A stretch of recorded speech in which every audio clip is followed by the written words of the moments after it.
नमस्कार दोस्तों, कैसे हैं आप लोग। आज हम बात करेंगे भारतीय वायुसेना की रीढ़ की हड्डी कहे जाने वाले फाइटर प्लेन MiG-21 के बारे में। दोस्तों, भारतीय वायुसेना का सबसे पुराना, सबसे चर्चित और विवादों में रहने वाला फाइटर प्लेन MiG-21 आखिरकार 26 सितंबर 2025 को अपनी लास्ट उड़ान भर चुका है। 1963 से लेकर के 2025 तक लगभग 62 सालों तक भारतीय आसमानों की पहरेदारी करने के बाद MiG-21 ने 26 सितंबर 2025 को अपनी आखिरी उड़ान भरी। कभी इसे आसमान का बाघ कहा जाता था तो कभी इसे फ्लाइंग कॉफिन कहा जाने लगा। तो आज आइए हम इस बारे में बात करते हैं और इसकी कहानी को जानते हैं। आखिरकार कैसे एक आसमान का बाघ कहा जाने वाला फाइटर प्लेन कैसे फ्लाइंग कॉफिन या विडो मेकर कहा जाने लगा। बात है 1960 की, जब भारत को तलाश थी एक ऐसे फाइटर प्लेन की जो तेज होने के साथ साथ भरोसेमंद भी हो। भारत की यह तलाश खत्म होती है सोवियत संघ के साथ। सोवियत संघ से भारत ने MiG-21 खरीदा, जिसकी पहली खेप 1963 में भारत में पहुंची। यह फाइटर प्लेन उस समय जितने भी फाइटर प्लेन्स थे उन सभी फाइटर प्लेनों में सबसे तेज था। MiG-21 1963 में भारतीय वायुसेना में शामिल हुआ। यह 1965 का युद्ध लड़ा और यह 1971 जैसे युद्ध में इसने अपनी महत्वपूर्ण भूमिका निभाई। हिंदुस्तान एरोनॉटिक लिमिटेड ने लाइसेंस लेकर के इसका प्रोडक्शन भारत में ही चालू किया। लगभग 3000 से ज़्यादा MiG-21 के अलग अलग वर्जन भारत में बनाए जा चुके हैं। 1965 का युद्ध हो या 1971 का युद्ध, इस MiG-21 ने अपनी महत्वपूर्ण भूमिका निभाई। 1971 के युद्ध में MiG-21 ने पाकिस्तान के F-104 स्टार फाइटर को ध्वस्त किया। यह ढाका में घुस के बांग्लादेश के अंदर बैठे छिपे दुश्मनों के कैंपों और एयरबेसों पर हमला किया और उसे तबाह कर दिया। कहा जाता है कि 1971 के युद्ध के बाद जब भी पाकिस्तानी फाइटर पायलट MiG-21 का नाम सुनते थे उनके माथे पर पसीने आ जाते थे। 1999 का कारगिल युद्ध भी यह लड़ा। इसने 1999 में कारगिल युद्ध के दौरान मिराज 2000 के साथ उड़ान भरा और भारतीय सीमा की पहरेदारी की। 1999 के बाद इसने अपनी महत्वपूर्ण भूमिका निभाई 2019 के बालाकोट स्ट्राइक में। वही बालाकोट स्ट्राइक जिसे भारतीय सरकार ने 14 फरवरी 2019 के पुलवामा हमले के बाद किया था। जब बालाकोट की स्ट्राइक हुई तब पाकिस्तान ने जवाब देना चाहा। भारतीय वायुसेना के शूरवीरों ने अपनी बहादुरी का परिचय देते हुए पाकिस्तान के F-16 फाइटर जेट का सामना किया और उस समय MiG-21 को उड़ा रहे थे विंग कमांडर वर्धमान अभिनंदन। उन्होंने अपने MiG-21 से पाकिस्तान के आधुनिक F-16 को मार गिराया, पर दुर्भाग्यवश उनका भी MiG-21 गिरा, जिससे उनको POK में कूदना पड़ा और वे पाकिस्तान में पकड़े गए। फ्लाइंग कॉफिन क्यों कहा गया इसे? समय के साथ साथ MiG-21 पुराना होता गया। भारत में 400 से ज़्यादा MiG-21 शिकार हुआ हादसों का और 200 से ज़्यादा पायलट शहीद हुए, इसलिए इसे फ्लाइंग कॉफिन या विडो मेकर कहा जाने लगा। हालांकि एक्सपर्ट की माने तो असली समस्या जेट में नहीं, लंबे समय तक इसके इस्तेमाल में थी। भारत समय से नए जेट नहीं ला पाया, इसलिए मजबूरी में MiG-21 को लंबे समय तक उड़ाना पड़ा, जिससे कि यह दुर्घटना लगातार होती गई। माना जाता है कि 90s के दशक में भारत ने MiG-21 को अपग्रेड किया। इसमें नए रडार लगाए, हथियार लगाए, एवियोनिक्स लगाए।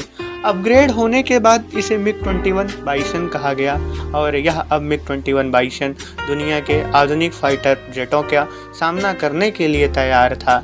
लेकिन आउटडेटेड टेक्नोलॉजी के चलते MiG-21 की कमियां धीरे धीरे सामने आने लगी और वह एक समस्या बनने लगी, जिसलिए इसे बाद में फ्लाइंग कॉफिन या विडो मेकर का नाम भी सहना पड़ा। यह एक समय जिसे आसमान का बाघ कहा जाता था, जिसे राजा कहा जाता था आसमान का, बाद में उसे फ्लाइंग कॉफिन और विडो मेकर जैसे शब्दों से नवाजा गया। फरवरी 2019 के पुलवामा हमले के बाद भारत ने बालाकोट स्ट्राइक किया, जिसके बाद पाकिस्तान जवाब देना भी चाहा, लेकिन क्या था फिर, MiG-21 सामने खड़ा मिला। विंग कमांडर अभिनंदन ने MiG-21 से फाइटर F-16 को तो मार गिराया, लेकिन भारत के कई MiG-21 ने पाकिस्तान के F-16 का सामना किया और पाकिस्तान के F-16 को मुंह की खानी पड़ी और पाकिस्तान खाली हाथ वापस लौट गया। आखिर भारतीय वायुसेना का यह बाघ जो लंबे समय तक भारत की सीमा की पहरेदारी करता रहा, वह चाहे 1971 का युद्ध हो, फिर 1965 का युद्ध हो, या 1999 का युद्ध, या ऑपरेशन सिंदूर हो, जिसमें इस MiG-21 ने अपना सीना ताने भारत की सीमा की पहरेदारी करता रहा और दुश्मन के दांत खट्टे करते रहा, उसे रिटायरमेंट करने का फैसला क्यों लिया गया? आखिर क्या था? अगर फैसला लिया गया तो इसे पहले क्यों नहीं रिटायर किया गया? क्यों इसे फ्लाइंग कॉफिन या विडो मेकर जैसे नामों से नवाजा जाना पड़ा? आखिर क्यों रिटायरमेंट का फैसला इतना लेट क्यों? आइए समझते हैं। भारतीय वायुसेना ने धीरे धीरे MiG-21 स्क्वाड्रन को फेज आउट करना चालू कर दिया था। सितंबर 2025 तक आते आते सभी MiG-21 रिटायर होने को तैयार थे। अब MiG-21 की जगह लेने को तैयार था भारत के पास राफेल था और सुखोई 30 थे, मिराज 2000 थे, और धीरे धीरे भारत का स्वदेशी फाइटर प्लेन तेजस भी था, जो कि आधुनिक जेट है। अब यह भारतीय वायुसेना के MiG-21 इस किंग ऑफ द स्काई का प्लेस लेने के लिए ये लोग तैयार थे। आखिर MiG-21 की अचीवमेंट क्या है जिसके लिए हम MiG-21 को याद करते हैं, गर्व से इसे किंग ऑफ द स्काई या आसमान का बाघ कहते हैं? जिन्होंने MiG-21 को उड़ाया वो तो MiG-21 से इमोशनल टच थे। वो कहते हैं MiG-21 सिर्फ एक मशीन नहीं, यह पायलट का सच्चा साथी था और इसके जैसा फाइटर प्लेन कभी नहीं आ सकता है। यह माने कि 1960 की दशक की टेक्नोलॉजी 2000 में अगर पाकिस्तान के F-16 फाइटर प्लेन जैसे को टक्कर दे रहा है, तो आप अंदाज़ा लगा सकते हैं कि 1960 के दशक में इसकी क्या ताकत थी। आखिरकार रसिया ने बनाया था लंबे खुले चौड़े मैदानों में लड़ने के लिए और अमेरिकी बम्बर को टारगेट करने के लिए।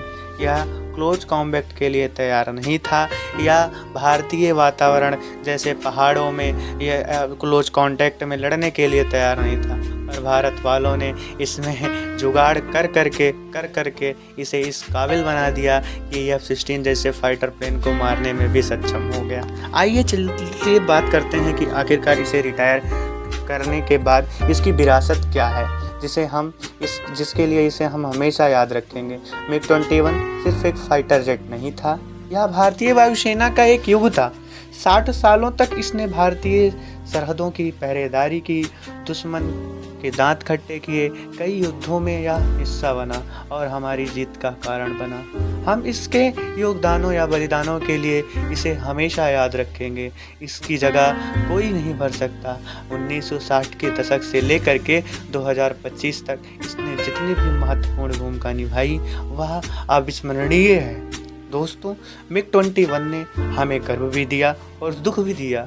अब जबकि ये इतिहास का हिस्सा बन गया है, तो हम एक सवाल आपके नाम छोड़ते हैं। क्या MiG-21 को हमें किस नाम से बुलाना चाहिए? क्या 60 सालों तक भारतीय सीमा की पहरेदारी करने वाले आसमान के राजा को किंग ऑफ द स्काई या बाघ ऑफ द स्काई या फ्लाइंग कॉफिन या विडो मेकर के नाम से जाना चाहिए? इस बात को हम आप पर छोड़ते हैं। अब आप डिसाइड करें कि इसे किस नाम से जाना चाहिए, और आप कमेंट में ज़रूर बताएं कि हमें इसे किस नाम से जाना चाहिए। आखिर अगर हम इसकी विरासत को देखें तो हम सच में हमें केवल इसे आसमान का बाघ या राजा ही कहना चाहिए, क्योंकि इसने भारतीय वायुसेना के लिए जो भी किया वो अविस्मरणीय है। यह इतनी दुर्घटना न होती अगर भारतीय वायुसेना सही समय पर इसे अपग्रेड कर देती और इसकी जगह नए फाइटर प्लेन ला देती जिसकी ज़रूरत थी। पर कभी सरकार की नीतियों ने, तो कभी सिनर्जी न होने के कारण, कभी एकता न होने के कारण यह नए हथियारों को लाने में देरी के कारण देरी हुई, जिससे कि MiG-21 को मजबूरी में उड़ाना पड़ा और यह हादसों का शिकार होता गया और एक अतुलनीय विरासत लेने के बावजूद भी इसे फ्लाइंग कॉफिन या विडोमेकर के नाम से जाना पड़ रहा है। आप इसे किस नाम से जानना चाहेंगे कमेंट में ज़रूर बताएं।